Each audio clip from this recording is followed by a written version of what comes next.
Buongiorno tutti. Hello everyone. Good morning. As you can't fail to have noticed, we brought it forward half an hour so that you can, if you need to, want to get away for, I believe there's some winter sports going on, but there's one particular event I think people want to see. We will today be talking about sport and sport innovation.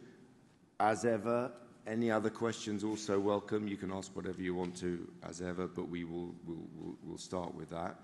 Just to give you a quick update of things that are going on. So there are 9 disciplines, sports disciplines going on today, 8 medals.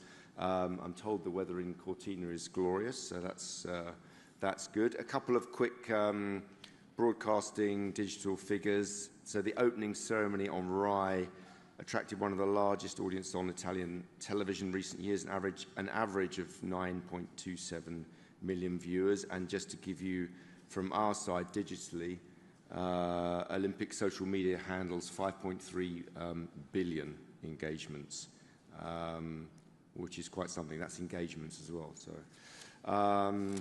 So without further ado, let me introduce the podium to you. Pierre Duchey, IOC Sports Director. Pierre, thank you for coming. And Anna Riccardi, Milano-Cortina 2026 Sports Director. And of course, my partner in crime, Luca, Casassa.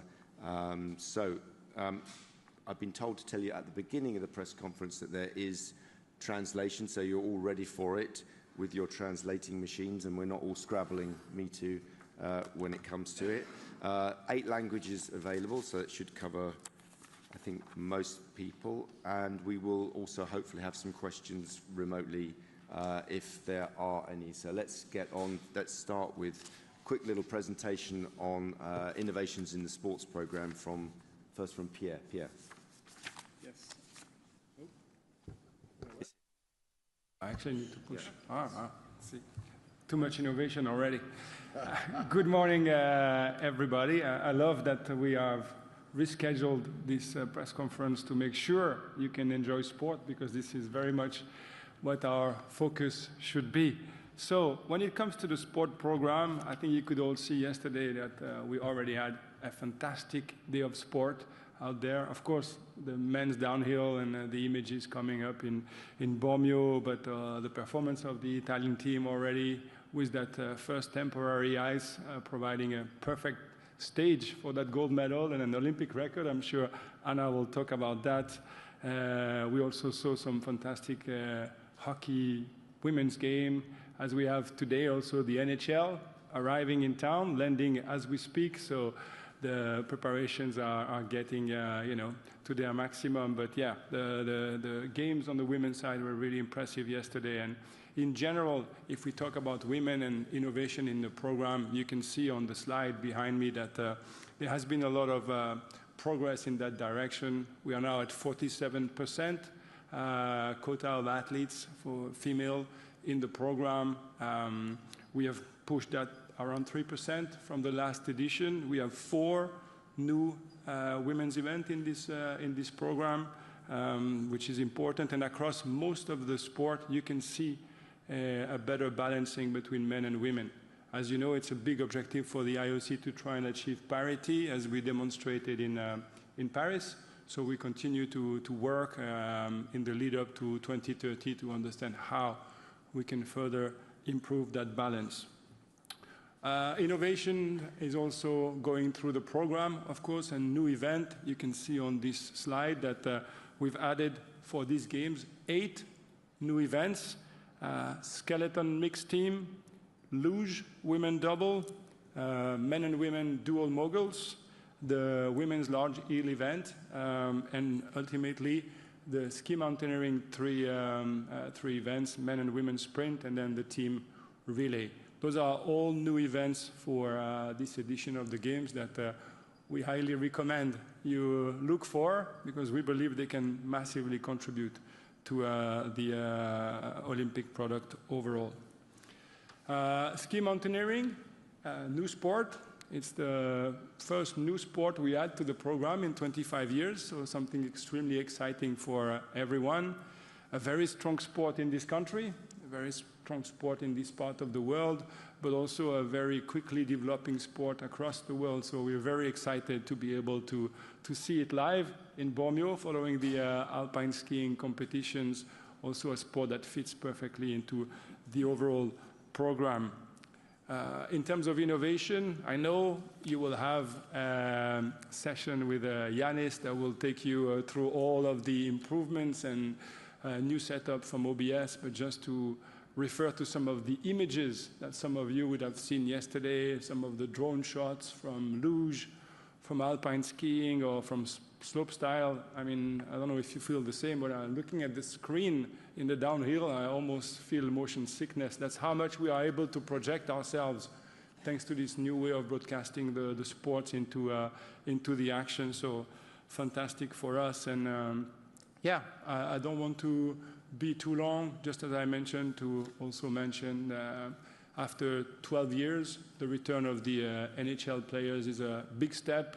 We always ambition at the Olympic Games to have best on best competitions, and this is what we're going to get here. The athletes are extremely excited, so are we. So we look forward to that first game as well. Now, without further ado, Anna, I'll turn over to you to talk a little bit about the details of the competition and the setup here. Grazie Pier. Sono molto orgogliosa di essere qui oggi con voi per parlarvi dello sport e dello sport ai game, ai nostri giochi olimpici.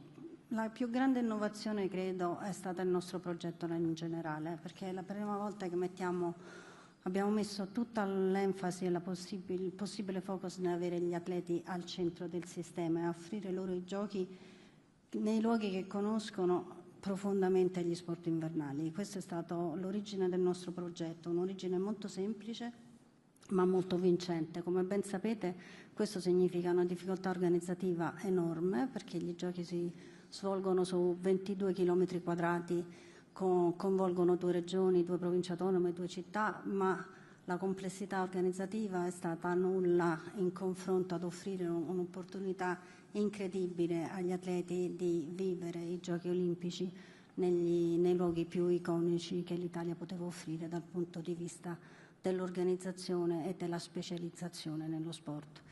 Quindi siamo partiti da ciò che già esisteva, non abbiamo portato i giochi in montagna, sono state le montagne a portare la loro esperienza ai giochi. Ci siamo focalizzati fortissimamente nel lavorare insieme alla expertise locale che potevamo sfruttare, e così facendo abbiamo sposato in pieno l'approccio di Agenda 2020 e 2020+5 del CIO, utilizzando più o meno l'85% di venue già esistente e rendendole quanto più possibile sostenibili, ma anche modernizzandole in funzione dei giochi per renderle capaci di ospitare un evento di questa portata.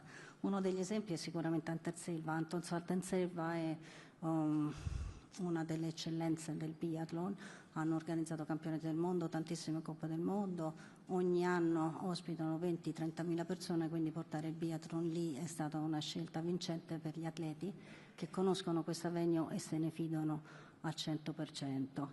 Certo, avete visto tutti ieri la bellezza di Bormio, ci sono state immagini in televisione che ci hanno fatto vedere lo spettacolo di quella che è l'esempio della modernizzazione che abbiamo potuto fare grazie ai Giochi Olimpici, rendendo il percorso di Bormio molto più spettacolare e avendo Franzoni che in zona mista all'arrivo già declamava la bellezza della pista e la bellezza del percorso e di tutta la finish area.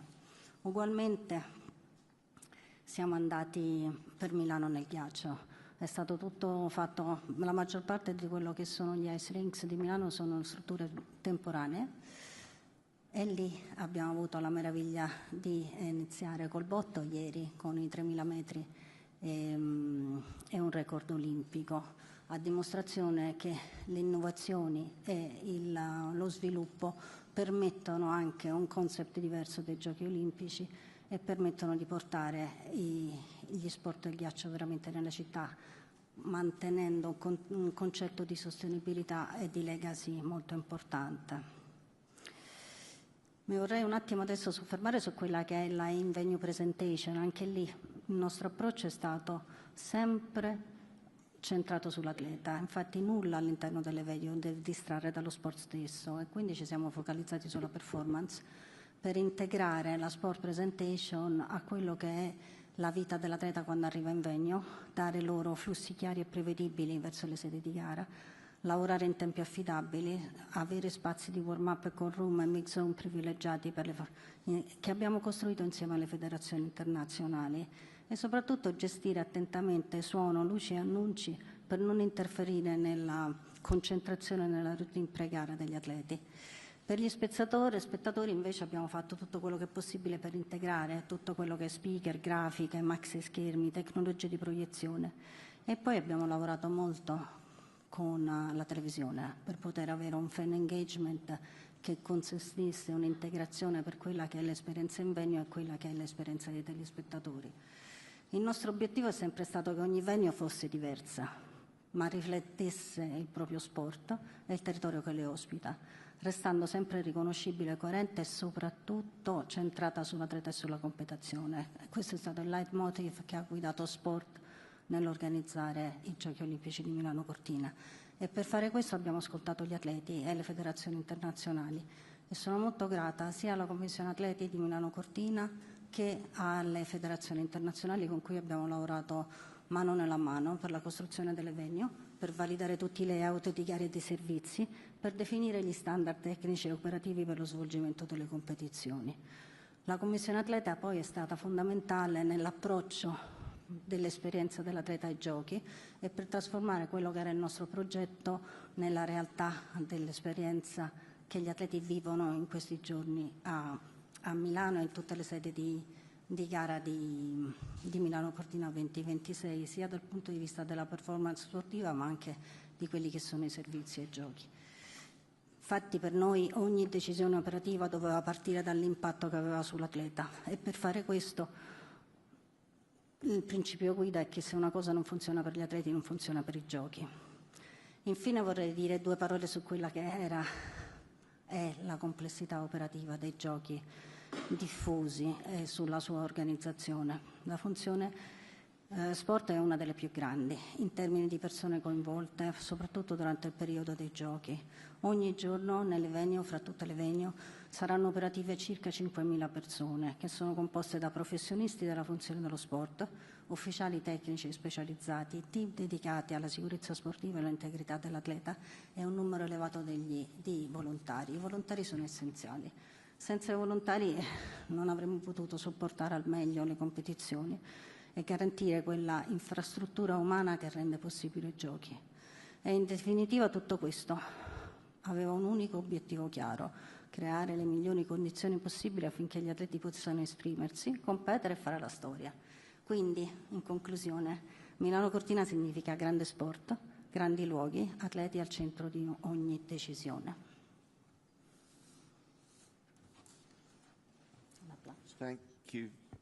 Thank you very, very much, Anna. Okay, so you have a brace of sports directors here, so if you would like to ask them questions, now is your big opportunity. Obviously, we will take other questions too, but let's start with Reuters from Carlos Roman. Yeah, come down. Yes, thank you very much. Carlos Gromer from Reuters. Pierre, you talked about the importance of having the best of the best in every Olympic Games. We see the NHL back here this time. What are you doing to ensure continuity with the presence of NHL players, given that it is so important for the ice hockey tournament of the Olympics? Thank you. Yes, thank you. What we are doing, I think, is building a relationship with the International Federation, of course, and the NHL and the NHLPA that exemplifies all the benefits, and I think they are very visible when it comes to the players. I mean, they obviously have been outspoken in wanting to participate, but we believe that in addition to having the best players here, allowing them to be on the biggest stage, we can also generate more benefits to our respective organizations by working together. As you know, the agreement that we have signed for 2026 also already talks about 2030, so we really want to make this a relationship that spans over a longer period of time, because we feel that is the right thing to do that we, collaborate together to ensure the best athletes of the world are not deprived of a chance to be at every edition of the Games moving forward. French colleague there. Merci Marc. Bonjour, Bruno Fraioli de sportbusiness.club. Je vais poser ma question en français. J'ai vu l'arrivée de quelques épreuves mixtes. J'ai l'impression qu'il n'y en a pas beaucoup dans les sports d'hiver, en tous les cas moins, où c'est peut-être plus difficile pour les disciplines d'hiver que les disciplines d'été. Et c'est quelque chose que le CIO pousse, les épreuves mixtes. Je pense que le principal, c'est que l'épreuve, qu'elle soit mixte ou pas, elle fasse du sens. Donc il faut qu'elle existe dans le programme de la fédération, que ce soit quelque chose que les athlètes reconnaissent comme étant une épreuve qui peut amener de la valeur ajoutée. Je crois qu'on a dans ces jeux le skeleton en mixed event, on a aussi ajouté une épreuve mixte en relais en ski mountaineering. Donc évidemment, il y a moins d'épreuves en hiver qu'en été, donc le nombre d'ajouts va être moins important. Mais les épreuves mixtes existent toujours. Mais je pense qu'au travers du programme, on essaie toujours de comprendre quelles sont les épreuves qui font sens. Forcément, mixte, c'est un format très intéressant, mais il faut que ce soit un format qui soit utilisé par la fédération, qu'il y ait des compétitions qui soient reconnues comme étant, on va dire, valorisées par les athlètes en dehors des Jeux Olympiques aussi. Okay, let's take New York Times at the back and then we'll go to Rachel. It's Harry Pange from the New York Times. Morning, Mark. In terms of the broadcast scenario for the Olympics, with technology, everything has changed quite a lot, with a lot of influencers around in the world. These athletes are as well. So the IOC has obviously been very protective over its rights, and rightly so, because it funds the games. In terms of more outlets, there are these influencers. Some of them are sports federations themselves or the presidents of these. Have you given them permission to sort of film and broadcast these now? Has there been a change in terms of who can put video out at the Olympics? Because we're seeing sports and federations and federation chiefs putting their own on their own personal Instagram accounts or TikTok, for example. Is that a change? Yeah, that's my question. Thank you. Yeah, I'm going to answer that one briefly because I don't have the full details. But I'm looking at my colleagues. We have a small group of influencers that are here that we're cooperating with to try and spread the Olympic message. So yeah, as you said, the whole digital landscape is changing. Broadcast landscape is changing. We need to protect the rights of our media rights holders, but we also understand and working, by the way, with those media rights holders, with influencers who can also use some of that footage. And by the way, obviously athletes also have a limited carve-out as well about what they can. No, not at the moment. But I think rather than misspeaking, I can get you the full rules. But we are loosening it in terms of those influences. I don't know how many there are off the top of my head. I think it's about 2 or 3 dozen, but a little bit more than that. And the athletes have also been given more rights because they wanted to be able to obviously have access to their own events and so on. Yeah, but I can get you more detail if you need it. Rachel?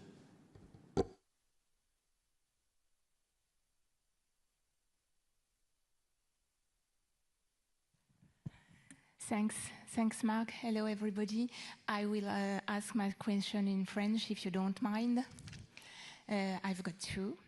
La première, c'est sur le combiné nordique pour Pierre. Est-ce que le combiné nordique joue, je ne veux pas dire sa survie, mais sa prolongation au jeu sur le fait qu'il intègre les femmes? Et une question pour le comité d'organisation et aussi pour le CIO. Est-ce que vous pouvez réagir à toutes les manifestations qui ne semblent pas s'arrêter contre les Jeux, aussi bien à Milan que dans d'autres villes du nord de l'Italie? Merci beaucoup. Merci. I'll respond in English, so it might be easier. So yes, as we've already communicated, we are looking very extensively into Nordic combined. we understand the challenges that the current situation is creating for the athletes, and our commitment has been to entirely review the situation for both men and women after these games. It's something we communicated in our executive board in September in Milano, where we will use the data coming from these games to try and really understand what is the level of popularity, what is the level of universality of the sport, both on men and women, to make sure that we can then have all necessary information in hand to look into the sport and make a decision for 2030. Luca, if you want to answer about protests. Intanto buongiorno a tutti, vi do il benvenuto da parte dell'area comunicazione del comitato organizzatore. Mi sembrava doveroso e utile salutarvi. Per quanto riguarda le proteste a cui hai fatto riferimento, noi riteniamo che esattamente come i valori del CIO, lo sport sia un ambito anche di dialogo, di confronto. Il tutto però deve sempre e comunque avvenire all'interno di un perimetro di rispetto, di confronto positivo. Tutto ciò che eccede questo periodo e finisce nella violenza o in manifestazioni che non rientrano nel comune dialogo non appartengono a questo mondo. Un ringraziamento va alle forze dell'ordine con cui c'è un dialogo continuo e perenne e a cui fa capo ovviamente la gestione di tutto il comparto di sicurezza. Yeah, and I don't have anything to add. I think we join ourselves with that comment too. Yeah, down here, Toshida.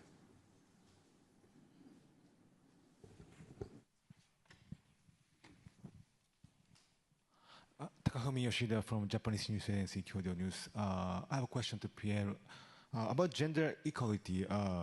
Do you expect 2030 French Alps will be the first Winter Olympic edition will be with full, totally gender parity? How do you?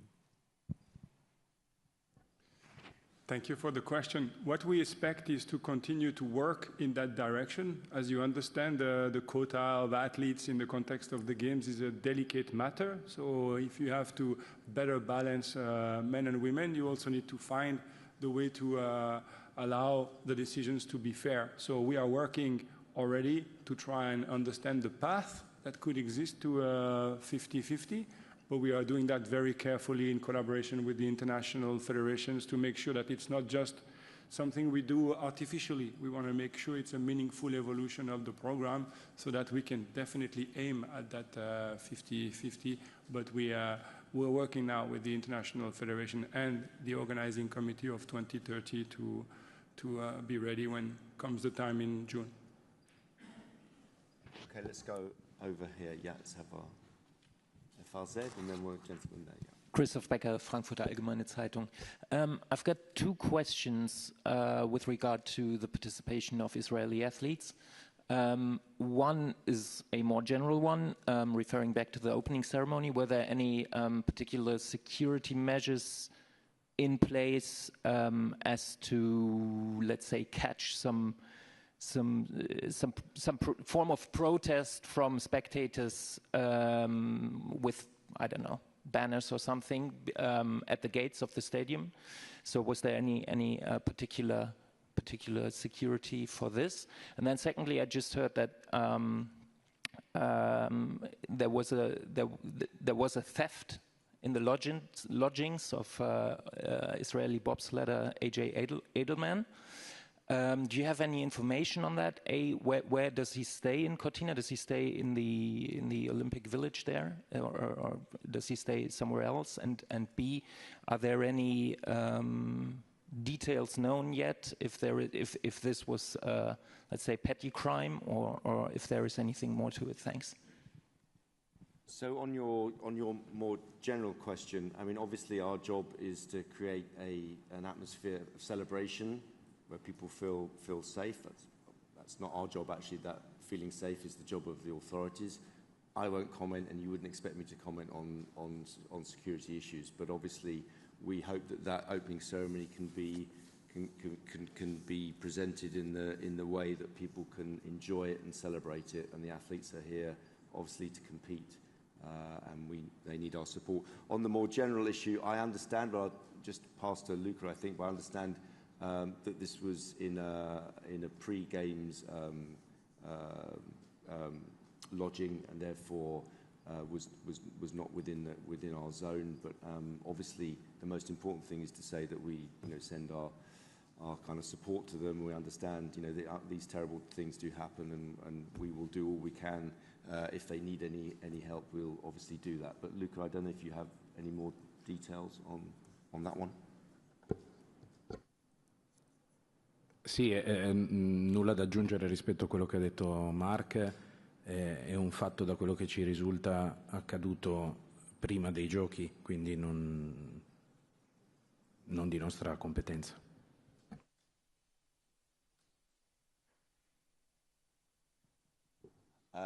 Yes, gentleman here. Yeah, and then we'll go to Graham, and I think we've got a question online. Good morning. I'm Oscar Garcia with The Athletic. There were a couple political displays at the figure skating venue last night. 2 American fans, one held up a banner that said, "We apologize to the world for our bad behavior. We will fix ourselves." And there was another woman with a Trump display on a belt on her back. Are those kinds of displays allowed, and how are you approaching these kinds of displays generally during these games? I mean, the technical answer is obviously there are terms and conditions on the tickets. We want people, it's a similar answer in one respect to the Israeli question. We want people to enjoy their spectator experience free from any other issues. It's a sporting event, and we want people to enjoy that. And what I would say is that minor infringements, if that's what they are dealt with in venue as is seen fit, as is necessary. So it's up to the venues? It will be dealt with. If it's a minor infringement like that, it will be dealt with in the venue if it needs to be. Yeah. But thank you for raising all these infringements. But are they infringements? I just want to be clear. I don't know about the specific one. I mean, but if there's an issue, it would be dealt with. And clearly, if they dealt with it, if it was an issue, they dealt with it. If it wasn't dealt with, it wasn't an issue. I don't think there was any, apart from you, I don't think that there was any complaints about it. But I will look into it for you if you want. It was someone with a slogan on their bottom or something, I think it was. Yeah, and a poster, but we'll look into it. But as I say, minor infringements are dealt with in the venue themselves. Yes, Wakako.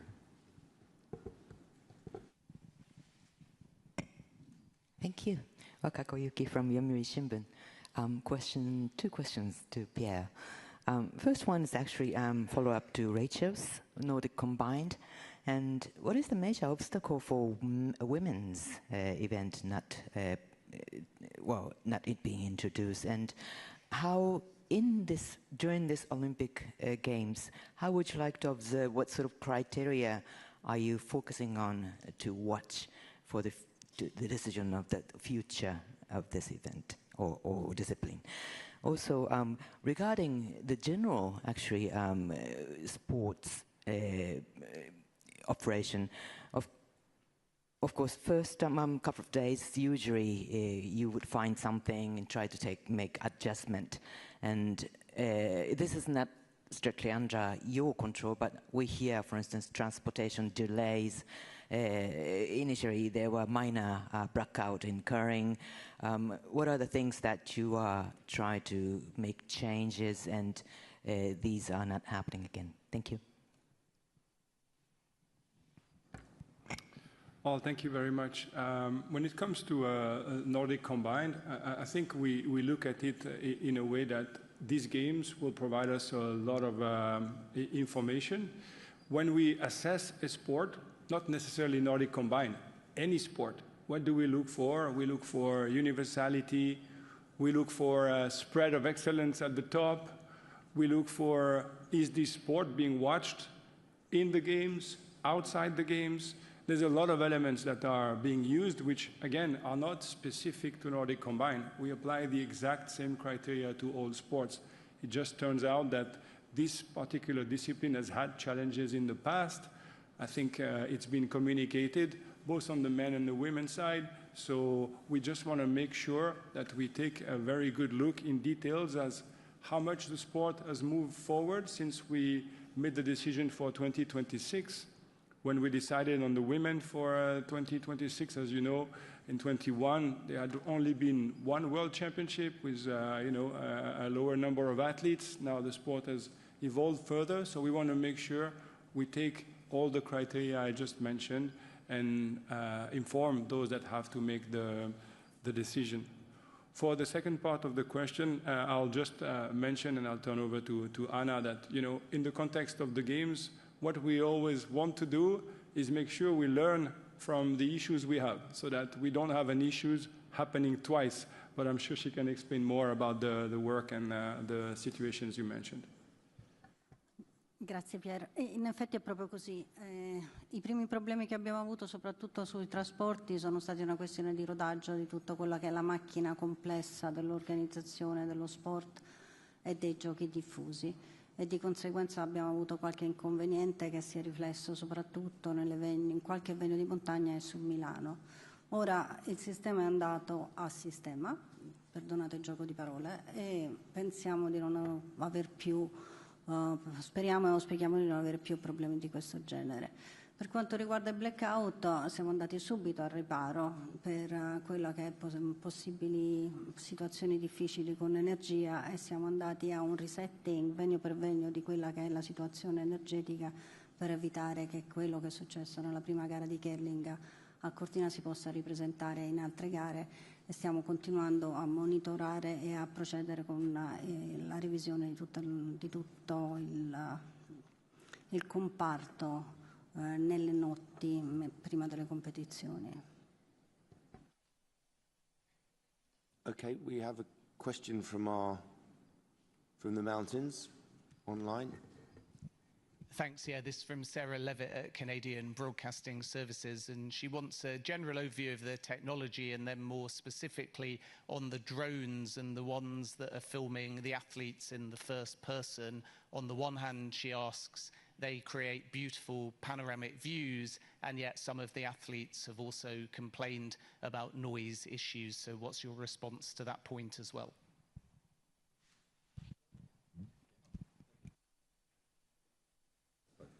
Yeah, I'm sure Anna will add, but I think we look at this as an evolution of the sport. I think the expectation of anyone today is to have this kind of experience when you consume a sporting event, even more so the Olympic Games, because as I mentioned at the start, we always strive to offer the best viewing experience, whether you're in the stadium or outside.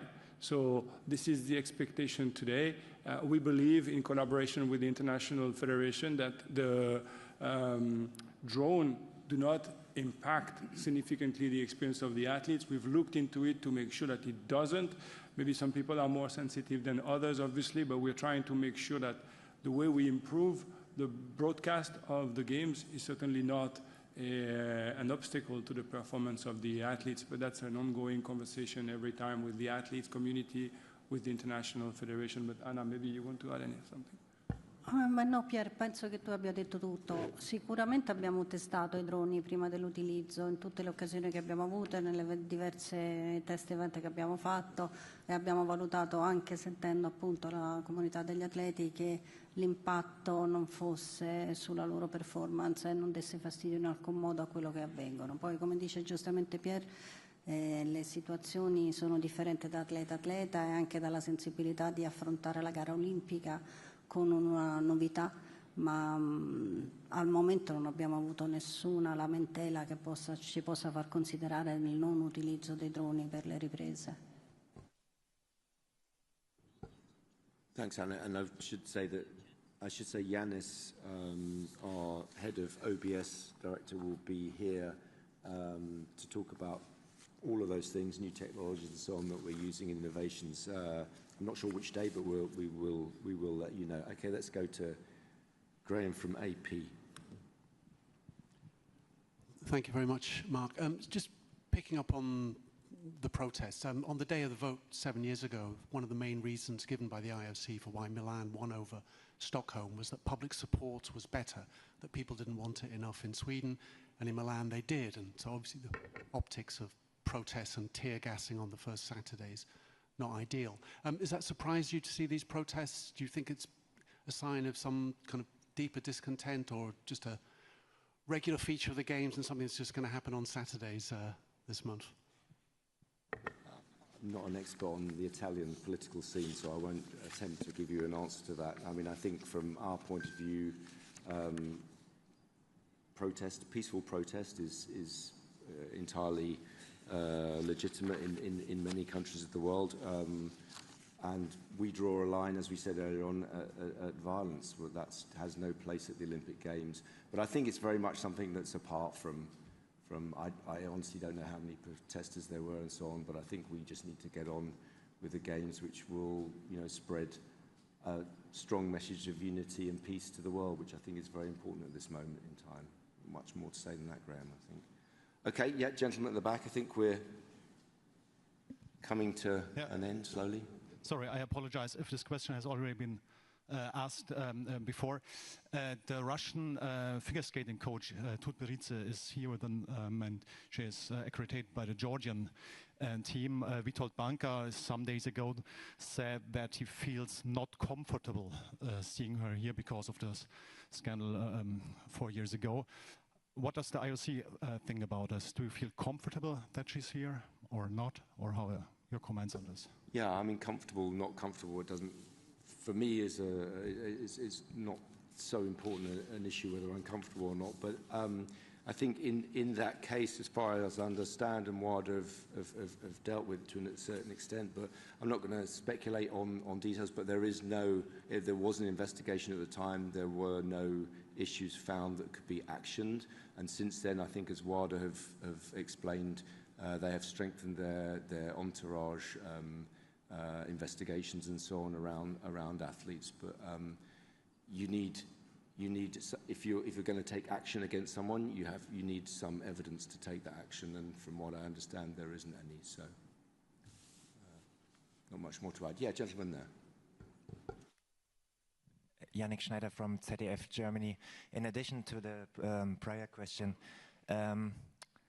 it was heard and written that it was geopolitical reasons that the investigation couldn't take part in Russia so much with the coach Tutberidze. So I wonder if the IOC is interested in another investigation maybe, so that independent investigators could enter to Russia.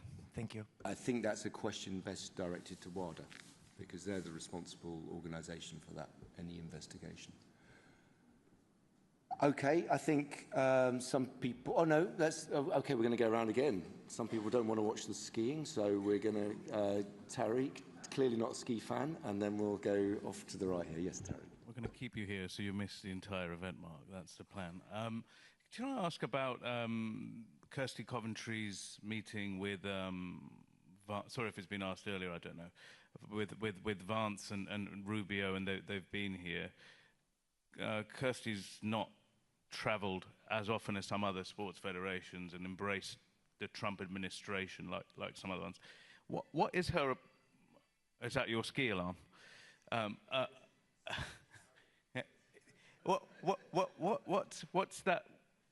What's the kind of relationship like? What's she looking to get, out of it? And what's it been like here? What are the discussions about? Are there any topics that are front of mind? Can you give us a kind of bit more detail? I mean, I did not at great length, but I did address this one yesterday. So, I mean, I wasn't in the meeting, but what I can tell you is that we are, as I said yesterday, we're very happy with the relationship we have with the administration.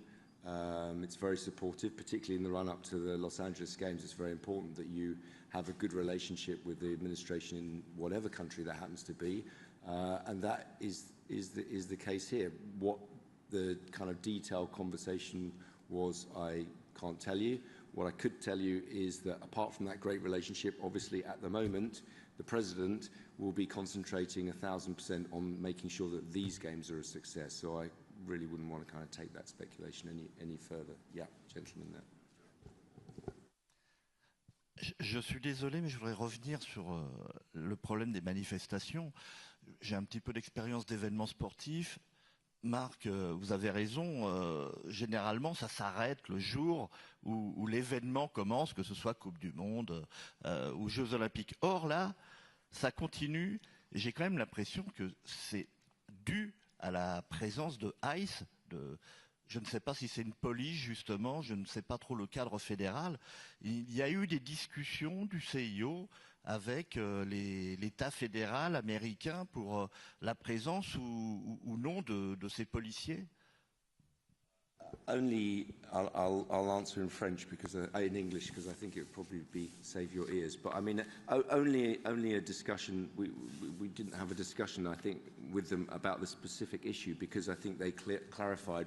They made it very clear that there were no ICE boots on the ground here in Milan, and it was purely an administrative role, I think, in Rome or something. So, far be it from me to say that the issue has been blown out of proportion. I wouldn't dare to assume to put those words into other people's mouths, but I think they clarified pretty quickly that that was not an issue here, that there were not ICE agents on the ground as the protesters were. I think some of the protesters were suggesting. Okay, with apologies for the telephone call halfway through, I will see you, thank you very much to the panel, and I will see you all, not same time, 11 o'clock tomorrow, I think. Go downhill tomorrow. Yeah, unless